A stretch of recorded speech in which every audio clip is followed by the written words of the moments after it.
Today's question is, was Matthias or Paul God's choice to replace Judas as the 12th apostle?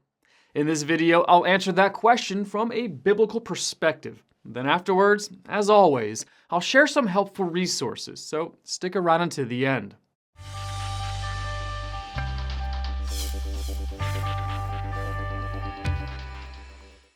With Judas having betrayed Christ and then committing suicide, the 11 remaining disciples decided to replace Judas with a new 12th apostle. Acts chapter 1, verses 16 through 20. The requirements were that the man had to have been with them the entire time of Jesus' ministry and to have been a witness of the resurrection and ascension. Acts chapter 1, verses 21 through 22. The 11 disciples proposed two men. Joseph, called Barsabbas, possibly the same person as Barnabas, and Matthias, Acts chapter 1, verse 23. The 11 disciples then prayed for the Lord's direction, Acts chapter 1, verses 24 and 25, and then cast lots, and the lot fell to Matthias, Acts chapter 1, verse 26. But was this the Lord's choice? Some propose that Paul, not Matthias, was God's choice for the 12th apostle.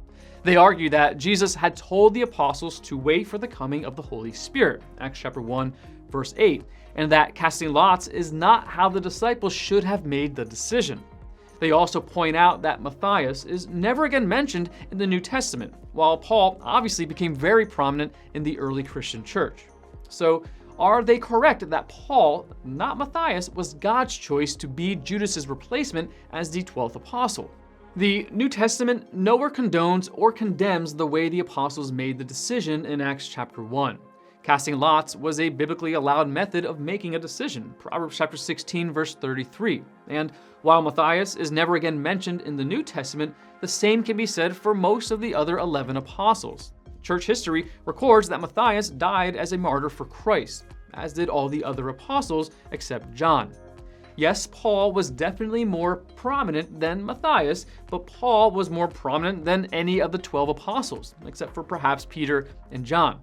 Also, Paul would not have been qualified based on the apostles' criteria in Acts chapter 1, verses 21 through 22. So, a conclusive biblical case cannot be made for the 11 apostles' choice of Matthias being invalid. Further, God is sovereign.